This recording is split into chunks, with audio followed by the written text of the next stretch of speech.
I didn't lose my life in a single moment. I gave it away gradually, in pieces so small they felt harmless. I stayed quiet. I waited. I assumed there would be time later to speak, to choose, to become someone more than what circumstances required of me. I didn't realize that silence, repeated often enough, becomes a decision. For a long time, I believed that patience was a virtue. That waiting meant wisdom. That restraint was maturity. I watched other people take risks, make loud choices, burn bridges, and I told myself I was different. Calmer. More thoughtful. More responsible. In reality, I was just afraid of being wrong out loud. My life looked orderly. Predictable. Acceptable. The kind of life people describe with neutral approval. Nothing alarming. Nothing embarrassing. And nothing deeply mine. I moved through my days like a guest who didn't want to disturb the furniture. Whenever something felt off, I told myself it wasn't the right moment. Not the right time to speak up. Not the right time to change direction. Not the right time to disappoint anyone. That logic worked beautifully for years. It kept everything stable while slowly erasing me. I became very good at adapting. At adjusting my tone. At reading rooms and understanding what version of myself was needed in each one. I learned how to be agreeable without lying outright. I learned how to disappear politely. People liked me for it. They trusted me. They rarely questioned me. And I mistook that ease for belonging. But belonging that requires silence has a cost. There were moments when I almost said something. When words pressed against my throat, urgent and alive. Moments when I felt a strong pull toward a different life, a different direction, a different version of myself. Each time, I paused. Each time, I delayed. I told myself I needed more certainty, more preparation, more proof. What I really needed was courage. And courage doesn't arrive once everything is safe. It arrives when nothing is. Years passed without resistance. That's how I know I was complicit. I didn't fight the shape my life took. I adjusted myself to fit it. Over time, I stopped noticing how uncomfortable the fit had become. I remember a specific evening, standing alone in a familiar place, feeling an unexpected wave of sadness. Nothing had gone wrong that day. No bad news. No conflict. Just a sudden awareness that I couldn't remember the last time I had felt fully present in my own decisions. I felt like an observer, watching my life move forward without my input. That scared me more than failure ever had. I realized how rarely I expressed a clear want. How often my answers were vague, cautious, reversible. I don't mind. Whatever works. It's up to you. Those phrases had become my shield. They kept me safe from judgment, but they also kept me distant from myself. I told myself that speaking up would complicate things. That clarity would cause discomfort, that honesty would require consequences I wasn't ready to handle. So I stayed quiet. Again. And again. The problem with staying quiet is that time doesn't wait for you to find your voice. It keeps moving, indifferent to your hesitation. Opportunities don't line up patiently. They pass by once, quietly, and then become memories you're not sure you're allowed to grieve. I started to feel a strange resentment toward my own life. Not because it was bad, but because it felt unchosen. I had followed paths of least resistance for so long that I no longer trusted myself to choose anything else. At night, when the world slowed down, I felt the weight of all the things I never said. All the moments I stayed silent to keep peace. All the decisions I let others make simply because it was easier than explaining myself. I wasn't unhappy in a dramatic way. I was something worse. I was absent. And that absence grew quietly, day after day, until it became impossible to ignore. I began to wonder what would happen if I stayed this way forever. If I kept waiting for the right moment to live out loud. If I continued to mistake silence for safety and patience for purpose? That question didn't come with panic. It came with clarity. And once clarity arrives, silence becomes unbearable. After that realization, silence no longer felt neutral. It felt active, intentional, heavy. Every time I chose not to speak, I felt the weight of it settle deeper inside me. It was no longer just avoidance. It was participation in my own disappearance. I started noticing how often I edited myself before anyone else had the chance to. How I softened opinions before they left my mouth. How I abandoned thoughts halfway through because they might be inconvenient, uncomfortable, or misunderstood. I had learned to anticipate rejection so well that I rejected myself first. There was a strange safety in that. If I never fully showed up, I never fully failed. If I stayed vague, I stayed protected. But protection came at a cost I hadn't calculated. I was protecting myself from pain, yes, but also from meaning. I realized how much of my life had been shaped by avoiding tension.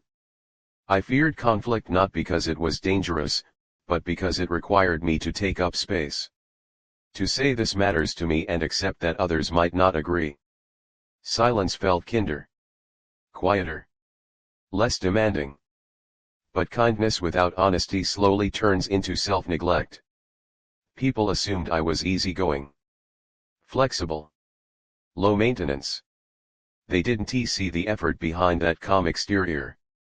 They didn't see the constant internal negotiation, the careful weighing of every word, the exhaustion of always adjusting myself to fit the moment. I began to resent my own compliance. Not outwardly, never outwardly. But internally, I felt a growing bitterness, directed mostly at myself. Because I knew the truth. No one had taken my voice from me. I had handed it over willingly, piece by piece, in exchange for approval and stability. There were moments when the urge to break the pattern became overwhelming. When I imagined saying everything I had held back. Naming what I wanted. Admitting what I had lost. But the fear always followed close behind. Fear of being seen as difficult. Fear of disrupting relationships built on my silence. Fear that once I spoke, I wouldn't be able to go back. And I was right about one thing. You can't return to silence once you understand what it costs you. I started to notice how much time I spent waiting. Waiting for permission. Waiting for certainty. Waiting for the right moment that would somehow make honesty painless. That moment never came. Instead, life kept moving, indifferent to my readiness. The missed opportunities weren't dramatic. They didn't announce themselves as turning points. They slipped by quietly, disguised as reasonable delays. I'll do it later. I'll say something next time. I'm not ready yet. Over time, later became a habit instead of a plan. There was grief in that awareness.